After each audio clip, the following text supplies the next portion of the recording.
This video is in case your Touch ID is not working and it just disappeared or you can't set it. The first thing you do is open the control panel here. So you want to go right here and open this thing up right there. And then you want to find your Touch ID on here.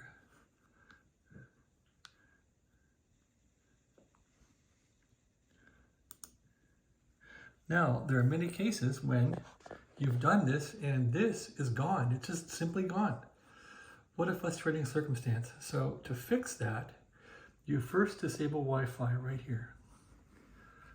So you go up there and you click on that and you turn off the Wi-Fi. Just like that. Now, you go down to your keyboard and you disconnect the plug in the back. And you tip the keyboard toward yourself. And you turn off the switch on that little switch down here. You turn that switch off. Whoops. You turn off the little switch right there. You turn it to the left until it goes off. And now it's off. So just wait a little while and turn the switch back on. Well, actually, plug the cable in now to the keyboard. Turn on the switch